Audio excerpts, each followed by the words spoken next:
Welcome in, everybody. What is lacking? We are back. We are live. Week 1 is almost in the books. I put up the wrong thing here. Let me switch this.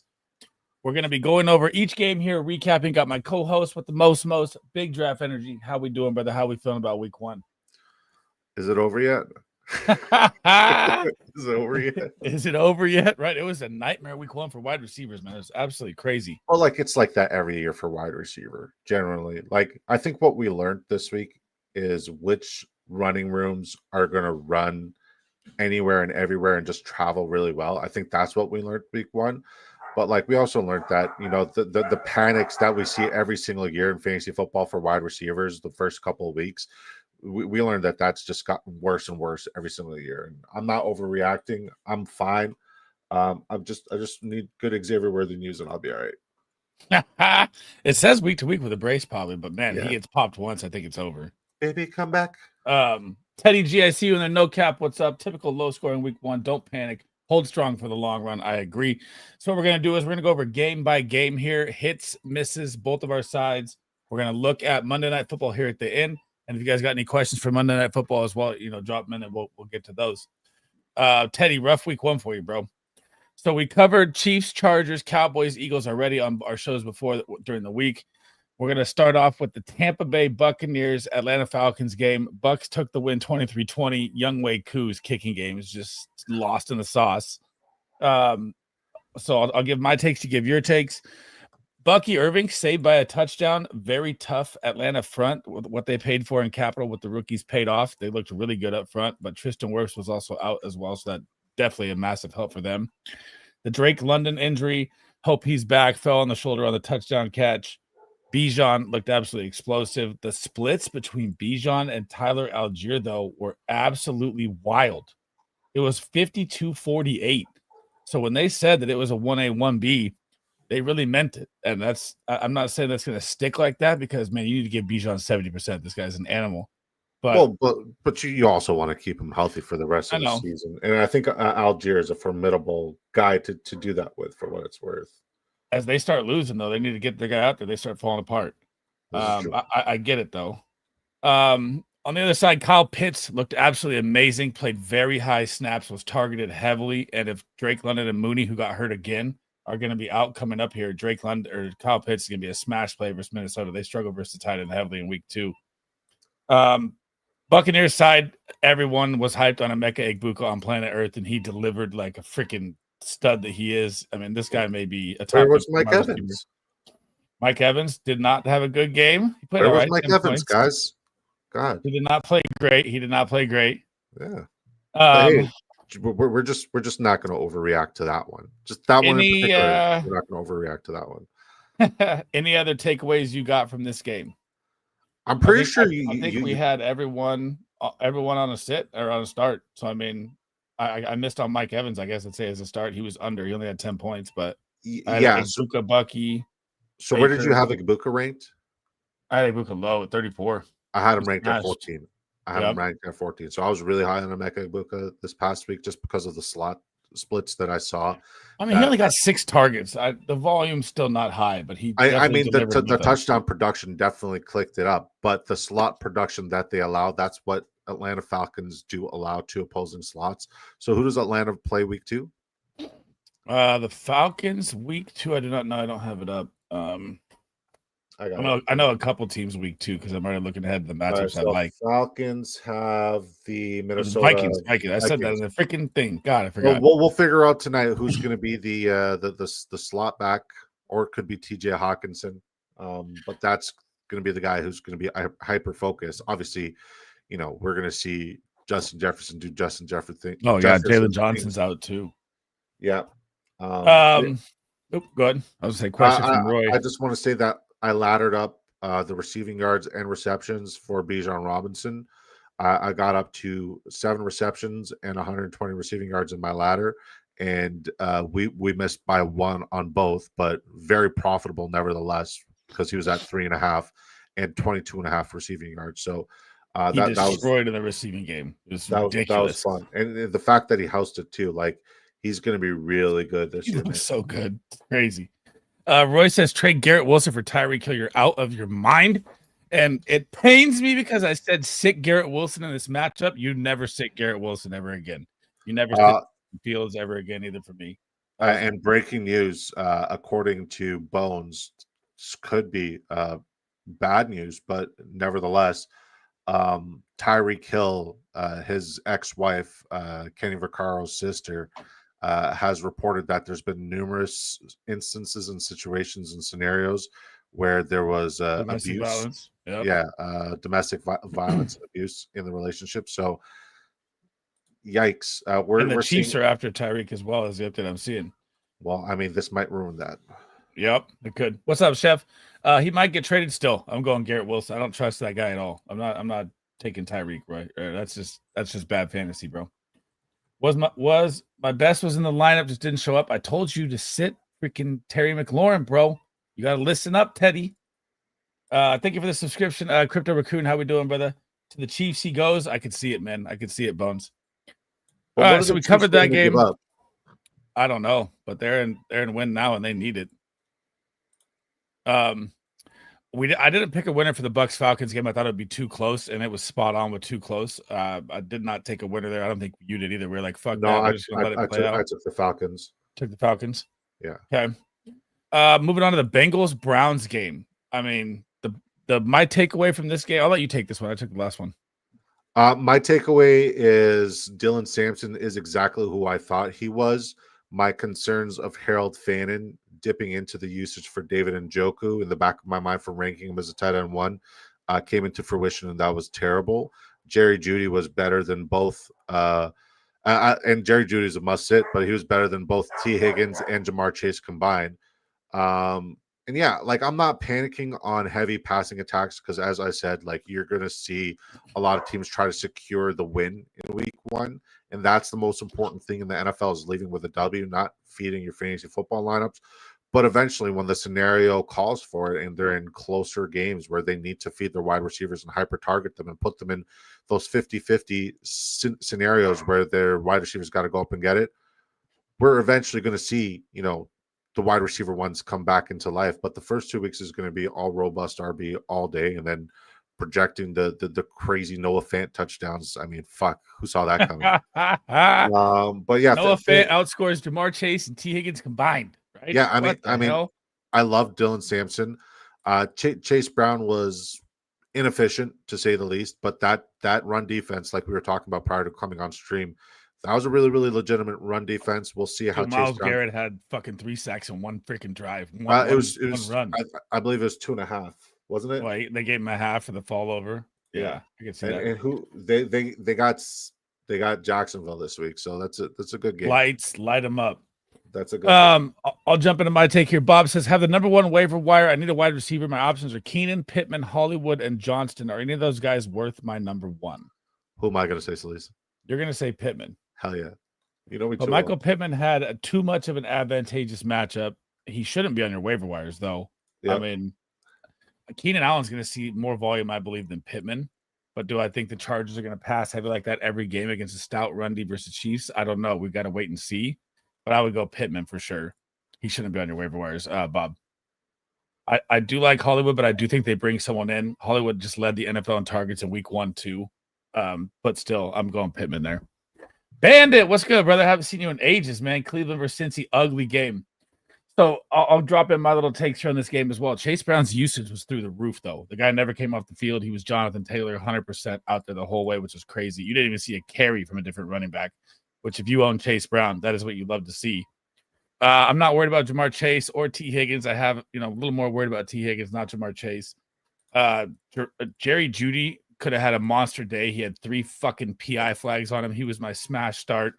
Obviously, they should give him half points for those PI flags instead of just letting him get cooked. But he would have had about an 18-point day, which would have been nice if he wouldn't have got, dragged onto in a couple plays.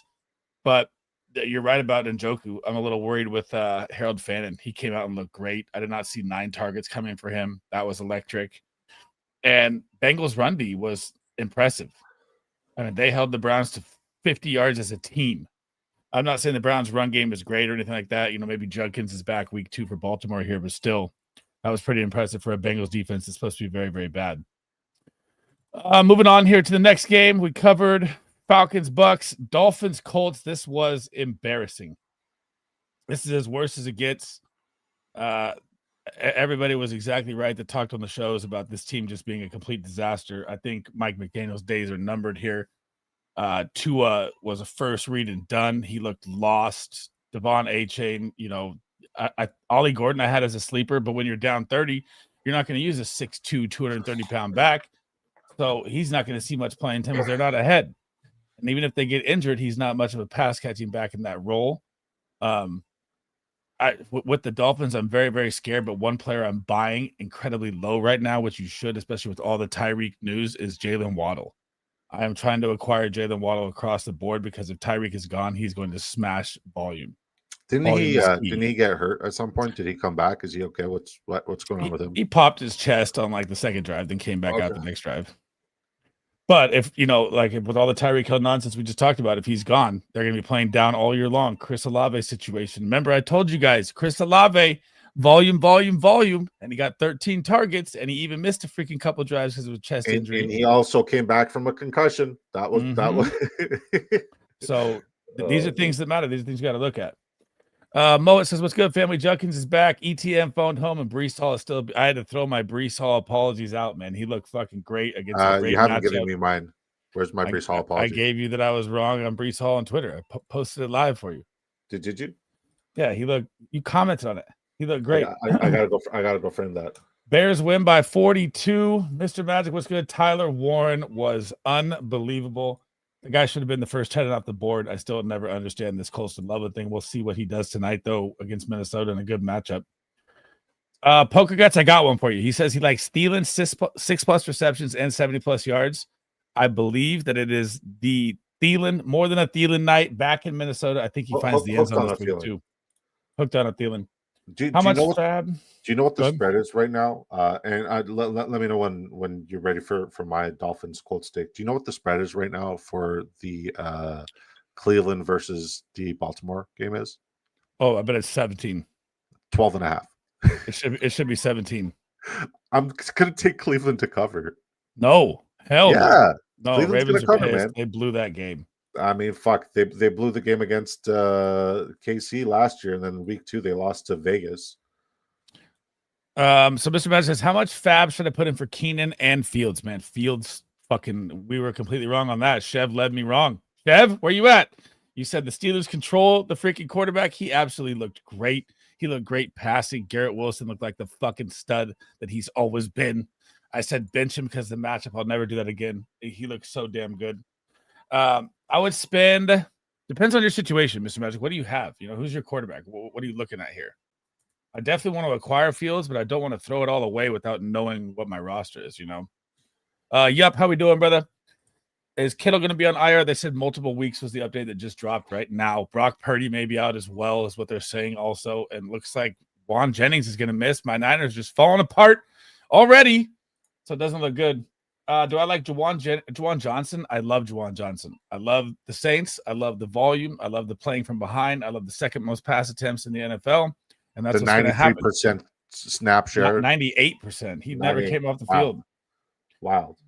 Colts might actually be good this year. Dude, the Dolphins were so beat up. I'm not giving the Colts no credit yet. The Dolphins defense was shambles. I'm giving the Colts credit. Thoughts on Tony Pollard? He's my RB1 because I had to auto draft. I mean, he's going to be serviceable for 3 weeks. He's not going to be great. He's like a RB2 or RB3 high-end floor play, Could he find the end zone? Yeah. Do I love starting Tony Pollard? No, but with Spears out, he's going to get all the work. Give me your Dolphins take. Fire away. What do you got? It was pathetic. It was atrocious from the Miami Dolphins. I told you guys to hyper-focus the pass catchers and Jonathan Taylor, and you guys did. Joshua Downs disappeared. And I also told you guys that the number 1 kicker on the week would be fucking Spencer Schrader.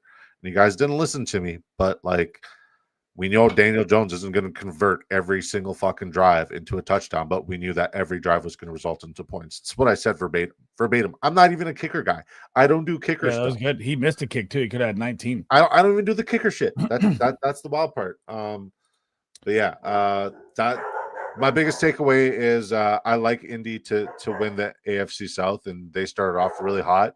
And I like Miami to be free fantasy points, similar to the Carolina Panthers and running backs, and fire up my New England Patriots next week. Hell yeah! Oh yeah. Well, speaking of the Patriots, that's what we're moving on to now, and I'll let you take it away because the Raiders flew in from the West Coast to an East Coast game early and smacked your boys in the mouth. Let me hear about it.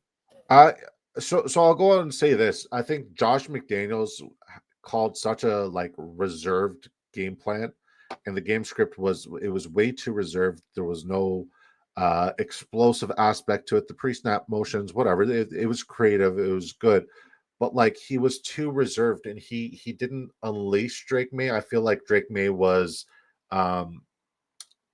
pent up. I feel like Drake May wanted to do a lot, but he was forced to matriculate and hit checkdowns. That's not kind of his game. He's kind of, the big chunk play guy. And on the other side, it's just, Brock Bowers is him, Jacoby Myers. We said fire him up. Dude, Brock Bowers looks like tight end one, man. Yeah, he does again. And guys, don't spend any fab on Michael Mayer. Brock. So Ian Rappaport this morning on Good Morning Football went on and said that Brock Bowers said that he was good to go and good to come back, and they just wanted to wait and see how the game played out before he came back. They play on Monday Night Football. That's plenty of time for him to rest. He's going to be fine. Do not spend any fab on Michael Mayer. Let your idiot league mates do that, okay? And then, that defense was astonishingly good. They've improved substantially in Seattle. So I'm very curious to see how that carries in the Monday Night Football game against the Los Angeles Chargers, because the Chargers were incredibly explosive last week. I got one for you. Pop Douglas, the most advantageous matchup. He did find the end zone, but he did not get the volume. He had 2 receptions for -2 yards. It just, the usage was terrible. Josh McDaniels did an atrocious job. That is 100% the onus on Josh McDaniels. It's not Demario Douglas's fault. It's not Drake May's fault. It's not Hunter. And I wasn't a Drake May truther this offseason, but the usage was just it doesn't pair with his play style. He's trying to treat Drake May like Tom Brady. You should treat Drake May like fucking Josh Allen. That's the difference, right? Let his legs fucking lead the way. Don't make him a the one. Rushing yards were nothing. For 4 yards was his longest rush. This guy averaged 15 yards per rush last year. Make it make sense. So I would throw in the run D looked very good against Genty for damn sure. They locked him up. Chris Gonzalez being gone, did it help Jacoby Myers' revenge game for the floor? Maybe a little bit. When he comes back, that'll be even more of a help. Michael Mayer was even being used in 12-man sets. He played 64% of the snaps even before Brock Bowers went out. So they're using him regardless. Yep. Raiders pass catchers, though. Dante Thornton looked all right. Trey Tucker, of course, the best ball hitter, round 20. I liked him last year too, but I didn't draft much this year. But that was kind of a grunge game, which I kind of expected. And I thought the Patriots would win that game, but they didn't. So, congrats to the Raiders there. But fantasy-wise, there was really not a lot to be excited about in that game. Yeah, even Henderson was a disappointment. Travion Henderson, the running was terrible. He barely broke his receptions prop by 4 yards. He never got the longest. He never could get loose. They were dialed in. Pete Carroll had him ready to go on defense, I feel like, as well. Moving on to the Cardinals and the Saints game, guys. Now, best ball drafters, redraft drafters, dynasty people.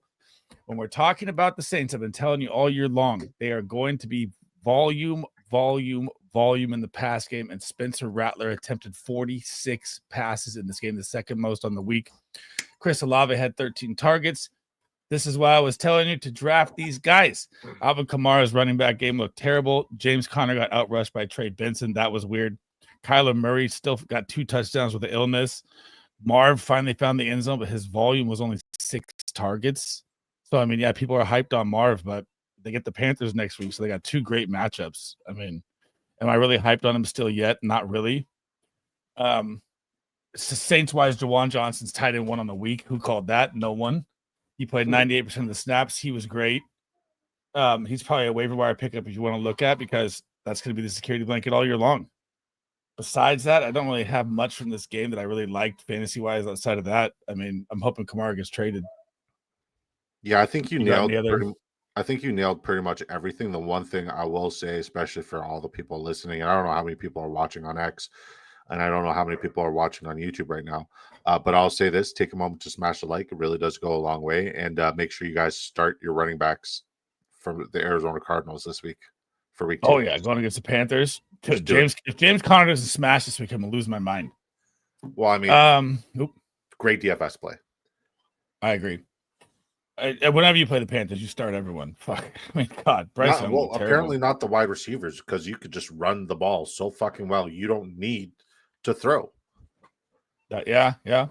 Poker guy says Scatterbo looked good. The Giants' run game is going to be anemic all year long. To be Jeff says goat into my sub. You need to get back on Discord. Get back on the guys FF. Get in there. Take an alt line. Give Cleveland a few more points. Give Cleveland 14.5. I like Cleveland to get crushed. I think that's a great call on the alt line. Who said that? Poker guys. Great call. Purdy. I know Purdy questionable for week 2. We're falling apart. No cap. I don't know why everyone goes in the line. There it is. Alt lines to take. My QB is Knicks. I wouldn't worry about Knicks. It's one game. It was a grunge matchup versus Titans. I thought they would blow them out for sure. I mean, the Broncos did not look good offensively, but their defense is so fucking lights out. Made me really sweat out my fucking survivor pool lock. Javonte Williams is legit. Thank you for the membership, Bob. I missed that, bro. Thank you. It means the world, man. Javonte Williams legit. Dude, he got 2 goal line touches off pass interference. Stop it, guys. He's legit, and that offensive line is very legit. Moet, are we taking KW3 to the train station? He just can't get right. I'm going to let Disco dive into this game here. Let's go into the Seattle 49ers game where all of you took Seattle. I took the 49ers. Obviously, it's biased, but let me hear about the Seattle game here. Break it down for me, what you think. I want to say that the NFL did us a disservice, and the way the NFL did us a disservice is they didn't there's a lot of scenarios and situations where they're just not very transparent about injuries, and they kind of just let the littlest information pass. That's very significant for our sports books and our fantasy football lineups, but they don't care. It's great for the sports books, and they're in each other's pockets and in cahoots. Kenneth Walker is not healthy. He's not ready to go, and he's going to be a slow ramp up. We should have known that because he didn't start joining training camp until the last week of camp, so we should have anticipated a slow ramp up. So I apologize to all the folks who I said start Kenneth Walker with confidence, because the matchup was a plus matchup, in my opinion.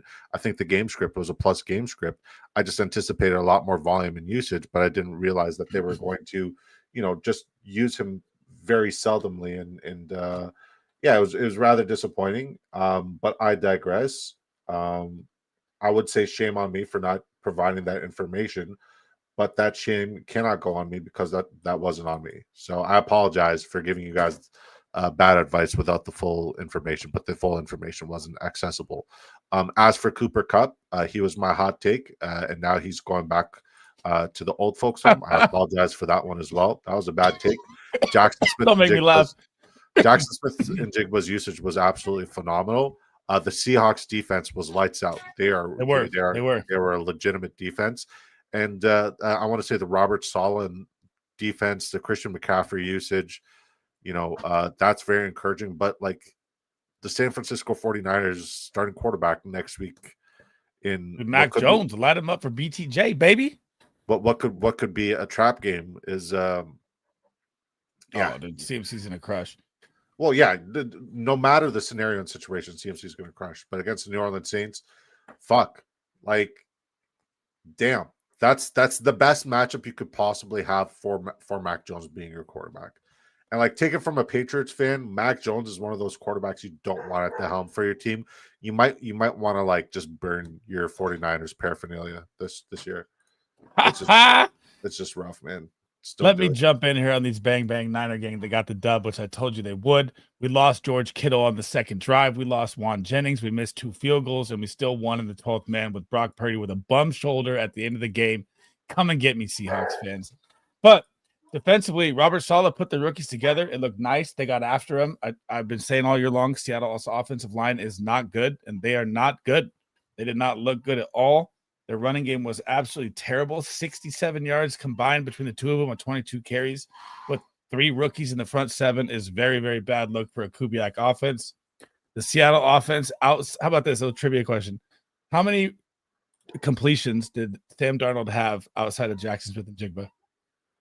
I don't know, but I love the fact that the fans in Seattle were fucking cheering for Jalen Milroe. Make it happen. He had 3 completions outside of Jackson Smith and Jigba. He could not find anybody under pressure the whole time. And the impressive thing for me on the Niners side was D Winters. That was the guy I was worried about, and he played absolutely great in this game. Made a lot of stops on third down that we needed, and it gave us the ball back at the end for the last drive. It was a huge play. So is that a Jackson Smith and Jigba tweet? That's a Jackson Smith and Jigba tweet. Throw it out. It's a good one. It. I need let's catch up with the chat here. I need Keenan as a flex play, probably if London. We don't know if London's going to miss yet, so don't. He's going to miss yet. He's going to miss 1 to 2 weeks with shoulder sprain. 1 to 2 weeks. Thank you for the membership, Rob. 22 viewers, 16 likes. Tap that like guy. All the support, or guys, all the support's appreciated. Way too much for Mondre. Before you read Bandit's comment there, if Mooney isn't back, is Ray-Ray McLeod one of like the sneakiest waiver wire pickups that you could possibly have? I think regardless. I'm not starting him. If in Atlanta's matchup, okay, who do they have this week? I'm not starting him in a redraft with confidence, no matter who they're playing. I don't. Well, if you're in a deeper league, say you're out Xavier Worthy. They get the Vikings. You're out Xavier Worthy. You're out Drake London. We know that the slot usage against the Vikings is elite. Historically, we'll see how it is tonight. Maybe Roma Dunze just goes fucking nuclear. We should probably don't say that. Props. Don't say that. If he does, you are going to have a very, very angry start to your week. But with that being said, I think Ray-Ray McLeod might be a sneaky waiver wire pickup where you don't have to spend any fab, and he's a good stash. And if Mooney's out again, and if Drake London's out again, then I think he has to be a must start just based off of volume and volume alone. Yeah, I mean, it could be, but I'm not going to start him with confidence. That's for damn sure. If I'm beat up or it's a deep league, maybe. But, Yeah, I mean, like, you can't start any wide receiver with confidence. You can't even start Jamar Chase with confidence next week. Let's be real. So Jesus Christ. Ain't that the truth? All right. So Bandit drops in. Let's talk about Caleb Johnson. What was that? Let's just move on to this Steelers Jets game, which was supposed to be the lowest implied point total game of the week. And they absolutely lit it up. And I apologize to everyone. You know I'm the biggest Justin Fields, Garrett Wilson fucking duo truth that there is. And I said, bench him. Don't ever do that again. Don't listen to me. Garrett Wilson looked fucking great. He looked like the elite fucking wide receiver that he is. I'm here for all the shit talk. Bring it to me. Now, Breece Hall looked great. I missed on that front, so we can't get hyped up all the way. I had to throw my apologies for that. He looked absolutely amazing, but he didn't get the red zone work, which went to Braylon Allen and Justin Fields. Outside, Mason Taylor did nothing, and their receiving game is Garrett Wilson and Breece Hall. That is it. There's really no one else they're going to focus on that offense. That was a tough matchup. Maybe it opens up next week because they played such good corners in Pittsburgh. But on the running back side for Pittsburgh, just so you guys know, Kenneth Walker outsnapped Jalen Warren in this game. Kenneth Gainwell outsnapped Jalen Warren in this game. It's the Arthur Smith special, and Caleb Johnson had 1 carry for negative yards. And I spent a 28 first draft pick on him in Dynasty like 3 weeks ago. You know what's stupid? You know what's really stupid? I fucking predicted that Arthur Smith was going to out Arthur Smith himself. Yep. And by out Arthur Smithing himself, Kenneth Gainwell was the call that I made. And I just hate that it fucking came to fruition. He hates our fantasy football lineups. Oh, no, it's terrible. I would say Aaron Rodgers looked fucking great. I mean, God, DK Metcalf and Garrett Wilson are always a start now, no matter what, just based on volume alone. DK Metcalf looked absolutely solid on his 7 targets. He could have had another bomb that he missed. Ben Skoranek finds the end zone, your boy. I called it. Ben Skoranek. One of those long shot calls had to fucking hit. Even a broken clock is right twice a day. Twice a day, yep. Well, you got any other takes from this game? I mean, there was no receiver over 2 receptions besides Breece Hall for the Jets, and obviously Garrett Wilson, but there's no one. It was terrible. Yeah, so I'm gonna say that I absolutely loved Breece Hall coming into this, and not enough people were giving him his respect. And I told everybody right now is not the sell high window all off season, and people were just like, I just have to get rid of. And I said hold, because his value is going to skyrocket, and that's when you're going to sell high. We never sell low, especially when you're getting advice from me. So I'm glad that you all held Breece Hall. It was never Caleb Johnson. It was always Jalen Warren. And I want to say that Aaron Rodgers. You can't say it was always Jalen Warren when he played 44% of the snaps. But the production, who got the production? He got the red zone carry off a PI flag in the end zone to get a touchdown. Yeah, so it was always Jalen Warren. I mean, it was never what's his face. Well, but I mean, it's a long fucking by season. snaps. It's a long season, and they're going to make Caleb Johnson earn his keep for sure. I think they're going to make him earn his keep. It's a very long season. I just like how the usage was with Jalen Warren. He was very efficient in his opportunities, and I like the receiving upside. So with that being said, looking back at that game, it was nice to see Aaron Rodgers go back to Aaron Rodgers form. He looked And great. He's one of my most owned quarterbacks in like round 16 to 20. We were getting him around 20 at one point. Yeah, so I'm very grateful for his production and his performance. Like, he outperformed guys like Tua, who I was drafting ahead of him, CJ Stroud, who I was drafting ahead of him, Trevor Lawrence, Bryce Young, Drake May. You know what I mean? So shout out to the old GOAT. The man still got it. He looked great. He looked absolutely great. Yes, sir.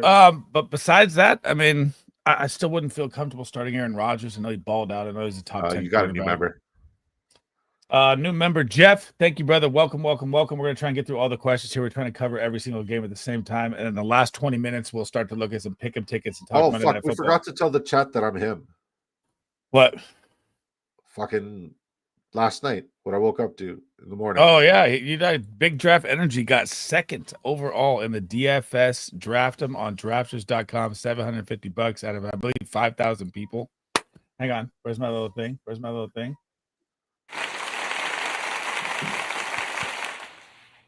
A guy.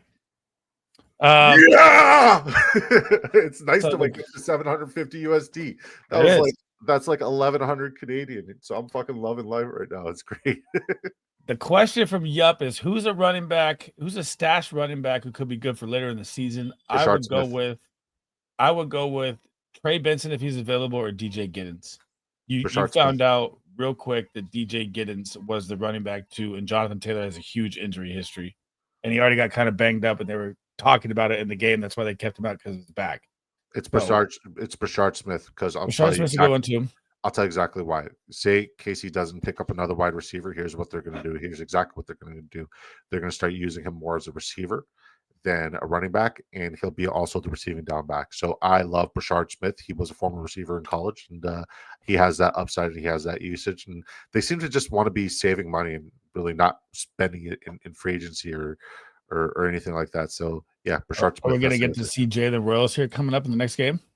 I'm tempering my expectations with him. It's Philadelphia. Got you. Yeah, the only one who I think I like, and it would just be for DFS sake, like Hollywood is potentially a sit for me. He's kind of one of those 50-50 guys. Can't sit Hollywood with 16 targets. You cannot. That was last week.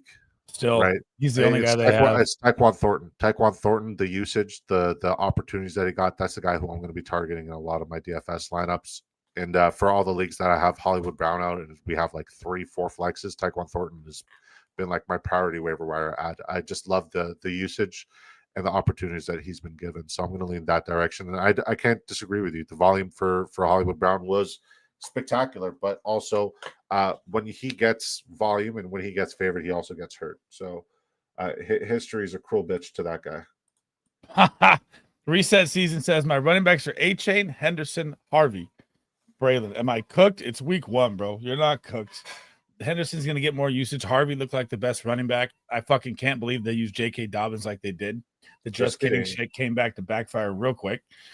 I mean, J.K. Dobbins saw more snaps again, which drives me nuts. Braylon, I would hold if the Jets fall out of it here and the Jets are playing the Bills and they go 0-2. And even if Brees looks great, that's going to help his trade value even more if they try to move him moving ahead in the future so they're paying his contract. So I would definitely be holding Braylon either way. Mr. Matt, do I drop Ollie G for Keenan Allen? You can. If you own A-Chain, I wouldn't, but I don't see the Dolphins winning much games where they can pound the rock with a 6'2", 230-pound running back. So it's going to be pretty much the A-Chain show playing from behind. Are we panicking on Evan Ingram? I'm panicking on Evan Ingram. I want the calf update now. He's my dark horse tight end 1. I'm fucking pissed. He's my most owned in best ball with Tyler Warren. I'm so mad. I don't want to talk about him. Well, thank God you protected him with Tyler Warren. No apologies. I drafted him. We bounced back, locked in all season. Let's go, baby. Is Kittle going to be on IR? Kittle's going to be they said multiple weeks. If they update IR, they'll update IR, but probably 2 to 3 weeks, possibly IR. No, it's 3 to 5. 3 to 5 would be IR then. So yeah. If you need a replacement for Kittle, Jawan Johnson is a perfect replacement for Kittle. The guy was tied in 1 on the week. He's going to see 8 to 10 targets a game. The Saints are never going to be ahead. And this is what I've been saying all year. This is why you target these Saints, because volume is key in fantasy football. Godzilla says, do you think I should sit Jaden Daniels against Green Bay? No shot in hell I'm sitting Jaden Daniels on Thursday Night Football primetime versus the Green Bay Packers. No. Kyle Pitts' legacy game could be here, Mr. Magic. It could be. I'm going to have him really high next week, depending on the updates. Or I'm going to do my rankings probably Wednesday. But Don't do that, because that's when he fucks you. Roshan Johnson's inactive. He's been out. They wrote him out earlier in the week, though. No cap. I like Manunjai for an anytime TD, but we'll get to that game in like 15 minutes here. We'll break down the end. My auto draft picked Neighbors over Jonathan Taylor and Kittle over Josh Jacobs. Am I screwed? No, it's 1 week. I think Neighbors will be opened up here as soon as Russell Wilson gets benched, which should be week 3. I don't know what the fuck they're doing running them out there after that last week. Jonathan Taylor got 2 touchdowns vultured. I mean, he's going to be fine. Bro, how many people are blaming their auto drafts? Just admit that you drafted poorly, man. It happens. You just got to pivot. Just pivot, man. Jesus. Dude, it ain't that deep, brother. You made you drafted the wrong guy. Shit happens. I need the Vikings to get me 20 sacks, instant TDs. They can do 20 any week, especially against Caleb Williams. We don't know how it's going to. Fannin balled out. If you own Njoku, guys, you should be getting Fannin 100%. And like Disco said in his YouTube video, I haven't watched it yet. I said it on Twitter. If Njoku goes down, you're looking at a must-start tight end 1 weekly. He looked fucking phenomenal. So all offseason, I've been saying David Njoku is the wide receiver 1 for the Cleveland Browns. I've been taking a lot of David Njoku, but I've also been double stacking him with Harold Fannin every time I've done it, because I like the concept of double stacking 12 personnel tight ends, and it worked out perfect. I have as much Fannin as I do David Njoku. So I'll say that to say this week against the Baltimore Ravens, he's a start maybe. What yikes? Like, are we benching David Njoku for Harold Fannin? Are we overthinking this right now? The 12 personnel is a fucking conundrum. I hate that tight end room right now for redraft league, but for best ball, it's absolutely spectacular. I mean, I think honestly, and I'm going to go back to what Poker Gut said. He, teased the alt to 14.5. I like the Ravens to stomp them. I like them to stomp them for 20. They shouldn't have lost that game to the Bills. They're going to be fucking pissed. I can just tell. Derrick Henry's going to go for another fucking 200. He looks so they're your lock for your survivor pool. Good luck. Yep. No, I don't know. I locked in the Cardinals last week. I played it smart. Everyone took the Broncos that were scared. Scared money don't make money, baby. We're starting Omari and Hampton over Egbuka in the flex spot. So update already dropped that Najee Harris will be more involved. Will he see a 50% snap share with him? No, I don't believe so. Do I think that the Chargers are going to just come out gunslinging passes in a division matchup on Monday Night Football versus the Raiders? No, I don't. I think they'll lean more towards the run. That's what usually the Chargers-Raiders games are. But if Herbert opens it up like he did in week 1, it's wheels up for Herbert. And Hampton may be in a timeshare. So Egbuka gets Houston. Houston just played really, really well against every wide receiver position for the Rams. They locked up Puka Nacua got a lot of volume. Devontae Adams got a lot of volume, but they didn't really ball out. I mean, Jason Whittington got a couple end arounds as well, too. It's good to see him be the number 3. I think I'm still starting Egbuka over Hampton, though. Running backs do not get the rushing yards, and they do not get a lot of work in production against Kansas City. Everybody else, Omarion Hampton's going to be completely fine. I liked Emeka Egbuka last week. I like him this week, but I don't like him more than Omarion Hampton. You're starting Omarion Hampton 100%. I would find a way to get both of them in your lineup, because those are good problems to have. I'd still figure out how to get both of them in your lineup. I mean, if you look at what they just did to Ramondre Stevenson and Travion Henderson, yeah, I'm not saying the line's the same. Hopefully Becton's back.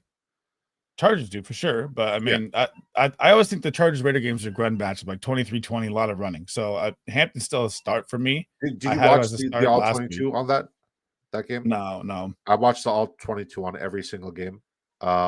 It's been a lot of film study. I'll say that. And once again, Josh McDaniels fucked up the play calling there. I don't think the Raiders did anything outstanding and outrageous. Just Josh McDaniels was very pedestrian, and he didn't take any risks and any gambles. And it was just a very vanilla offense. And I hate to see the training wheels on Drake May and on Trayvon Henderson and that offense.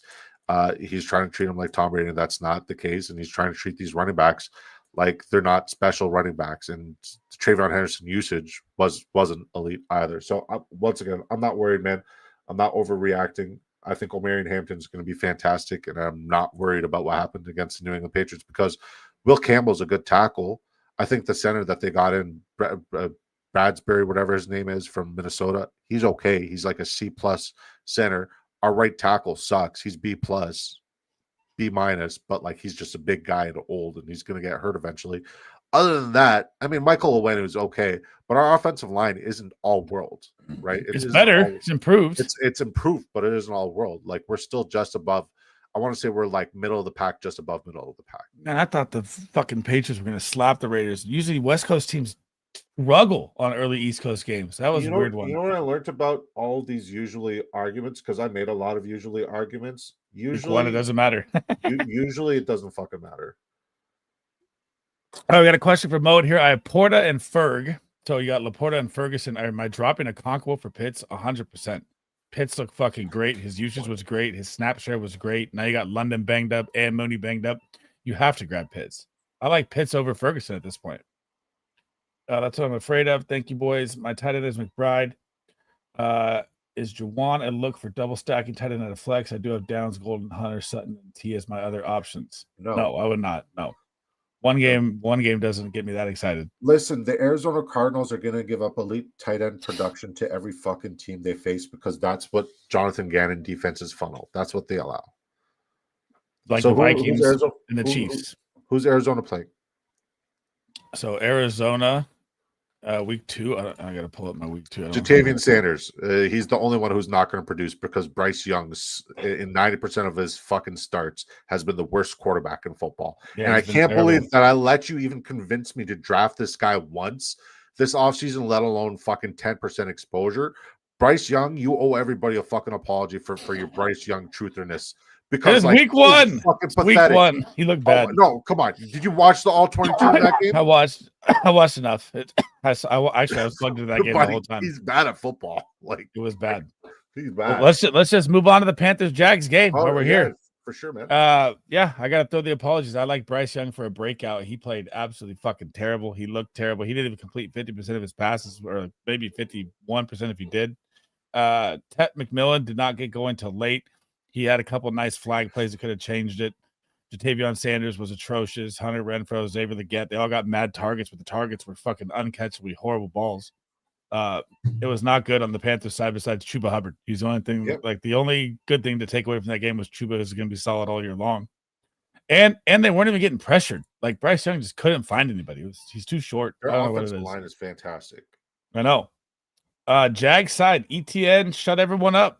He did break a long one, though, to do it. He was having a rough day till he popped, that 70, I don't know what it was, like 71, 75 yarder. I forget what it was. 69. No, I don't know. BTJ was absolutely a ghost out there, which was crazy to me. Travis Hunter missed an 84-yard wide open touchdown because fucking Trevor Lawrence can't throw the fucking football. He would have had a smoke show touchdown, which that killed me. They had to get BTJ a rushing touchdown to get him involved. It seemed very strange in that game. I thought he was going to absolutely eat up the Carolina Panthers. He did not. So for an NFL team, and you're a head coach, right? What's the purpose of going out in the game?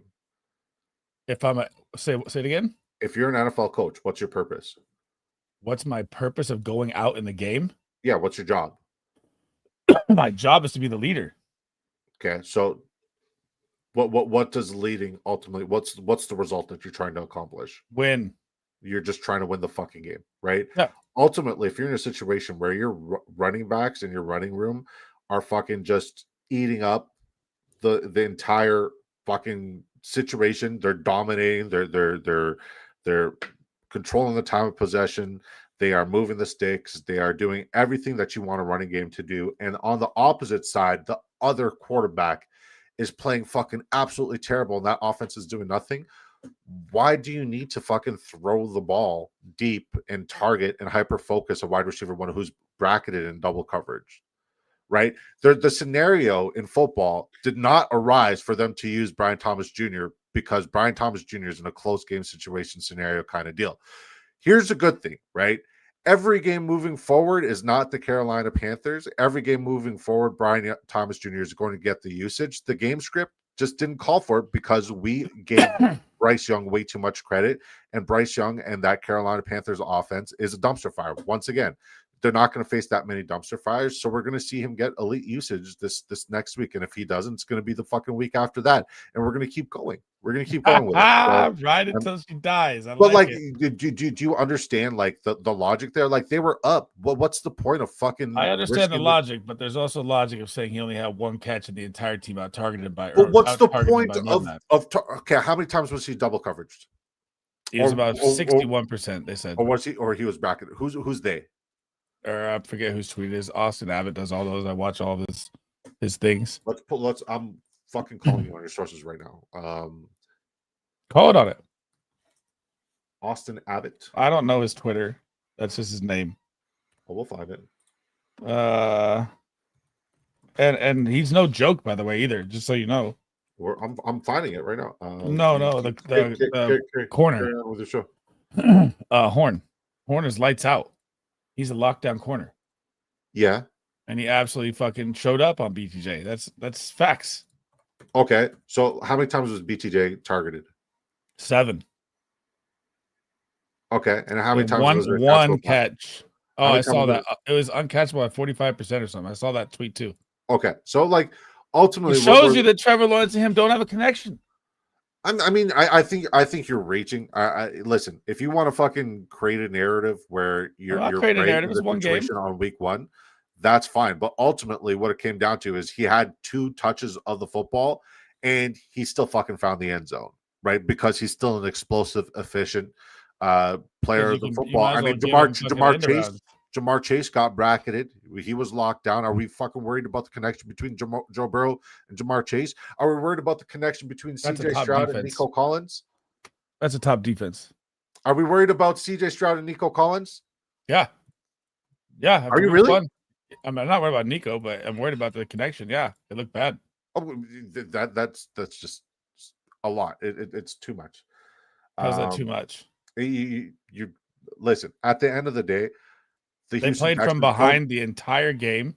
Houston Texans. You asked me a question. The Houston Texans do not play a top 3 pass rush every week of the season. The Los Angeles Rams, I have them ranked as the 3rd best pass rush in the NFL right now. They're not going to play against. Going to get home against the Texans. Sorry? Every pass. But not every pass rush is going to get home at that rate. Some pass rushes are more blockable than others. Like, look at the fucking Carolina Panthers. That's a blockable one. Their matchup this upcoming week, who does Houston play? I don't know. It's a get right game. I remember seeing it earlier. Tampa Bay Buccaneers. That pass rush is fucking atrocious. They got a stout run defense, but we're not worried about Houston running the fucking football because we don't care about the running backs. Nico Collins is going to bounce back in such a way. Don't overthink it. Nico Collins. I'm not saying he's not bouncing back. CJ Stroud is fine. It's just one of the toughest pass rushes. They're not going to play an LA Rams every fucking week. Like at the end of the day, football is going to football. And I told you guys for verbatim, do not fucking start CJ Stroud against this pass rush. I told everybody. I told you. Calvin Ridley put up better numbers versus Patrick Surtain. Let's put it that way. Who? Calvin Ridley put up better numbers than Collins against Patrick Surtain and the Broncos. Yeah, because they have a better offensive line in Tennessee, and stop it. Tennessee has. I don't care. It's the Denver Broncos and a rookie quarterback in his first. It doesn't matter. It doesn't matter if you have good offensive line play and time to throw the fucking football. You'll be fine. CJ Stroud is not a rushing quarterback. Yes, he's a little bit athletic, but he's not extremely athletic to avoid the sacks like Lamar Jackson. It always comes down to the offensive line play. I'm telling you right now, Nico Collins, top 3 wide receiver next week. Oh, I love Nico. 100%. That's why I told everyone. CJ Stroud is going to be a bounce back player of the week, top 10 quarterback, just based off of the matchup. All right. Okay. So we're back to the grind here. Monday Night Football game. Who you got? What do you like for props? Let's break it. Actually, let's catch up with the chat here first. Better question: Zay Flowers over Egbuka if I keep Hampton in the flex. Zay Flowers versus Cleveland. I'm not doing that over Egbuka. They just shut down Chase and Higgins. They're a good defense, man. Easy say less. Ridley had some bad drops. He did. Cam Ward was throwing fucking rockets at him, though, bro. Can I be comfortable starting Burden, or should I start Zacchaeus or Naylor? Oh, my God. Dude, so what is this? That your deep league that you're rebuilding in, Bandit? I would go I would go with Zacchaeus, I guess, just based on preseason. I think Burden's 10 times better, but who knows if he's going to be out there. Naylor, maybe. Those are dart throws. Who should I start at my flex? David Montgomery, Javonte Williams, Romo Dunze, Keon Coleman heading into week 2, I assume. David Montgomery got a lot of usage. Javonte Williams, 2 goal line vultures. Romo Dunze, Keon Coleman gets the Jets. Keon Coleman looked unbelievable. I'd probably play it safe with Javonte Williams versus Giants. I hate to say that. Who would you start here?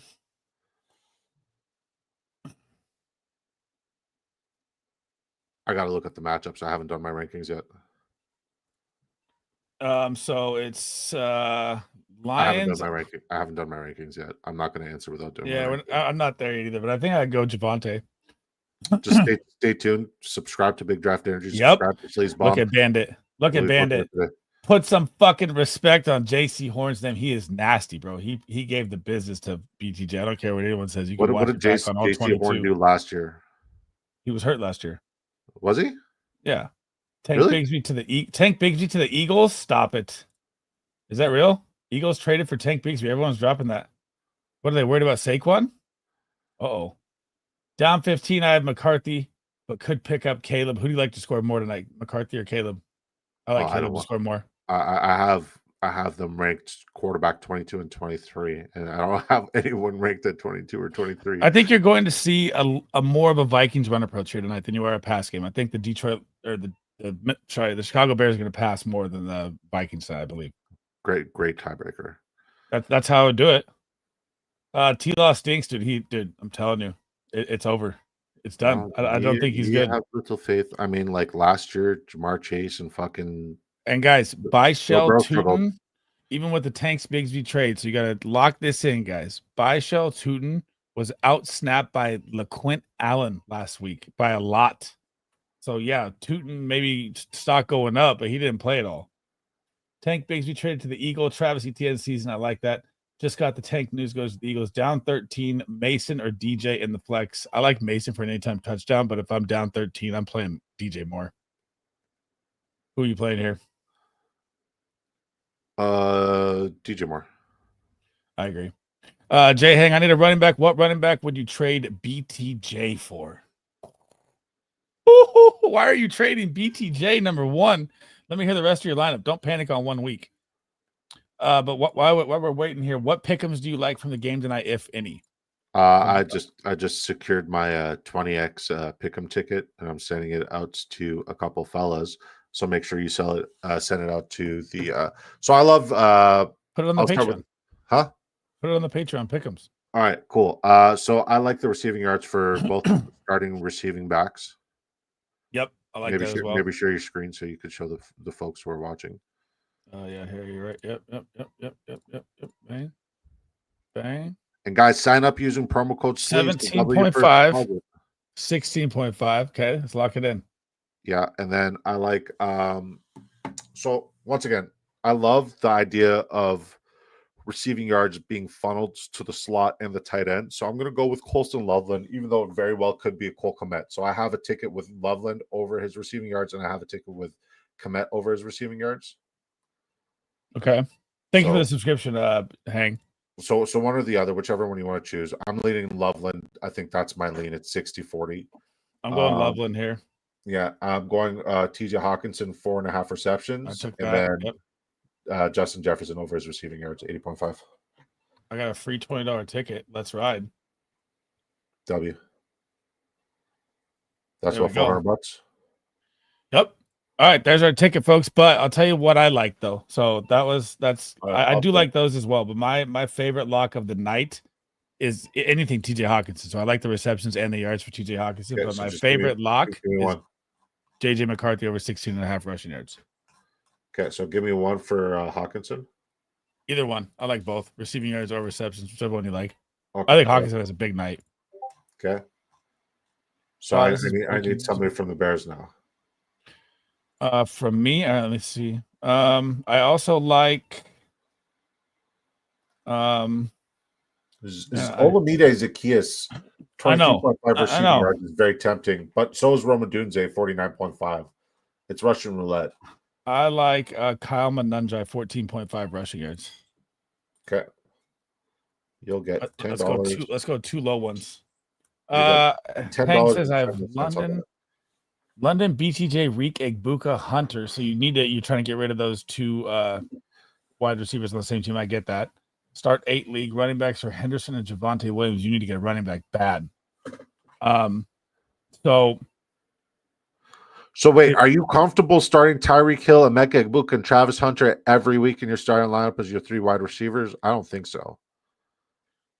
we don't have the news on London yet, being out 2 weeks. I've not seen that anywhere. It's day to day everywhere I see. Well, it's 1 to 2 weeks from what I've read, but yeah. Shoulder sprain, Darnell Mooney out. If he practices twice this week for Drake London, he could play. Just limited practice. That's all it says. Okay. So I don't know. I don't think he's out yet, but okay. Shoulder sprains are usually 1 to 2 weeks, dude. I know, but they can't lose again. It's time to press it. But yeah, so if I guess I don't think I'm trading BTJ in this situation, but I'd rather move London, maybe try and get a cheap piece, tag him with someone or Reek. Reek is scary right now. Cancel move Reek and Javonte high right now, and let's go for you can't shoot for the moon yet, but I would go Reek, Javonte, and maybe I'm trying to snag, maybe Breece Hall already popped. You can't go get that. Maybe I'm trying to snag like a Chase Brown off a bad game, or he didn't score. Kyron Chase Brown, Bucky Irving, both off of bad games are decent targets. Is this redraft or is this? He's talking redraft for sure. Okay. Mr. Magic said, "Yeah, I would go for either one of those. Buy low. You could buy Alvin Kamara low as well too right now, if you like that." Puka is the only person I would trade for Brian Thomas Jr. at this point. RJ Harvey's the guy I'm trying to buy low right now because there's no way I believe in J.K. Dobbins. I just don't. Kidding. I just don't. Just kidding. I don't have an ACL. It's not going to last for long. Just kidding. So if that's something you're thinking about as well there, Jay Hang. BTJ, Pollard, and Pacheco for Puka and ETN. BTJ, yes, in a heartbeat. Yes. Yes. Pollard and Pacheco. Pollard's time will be numbered in 3 weeks here. Pacheco looked, he looked good for the time that he was out there. Do I trust it? Not really.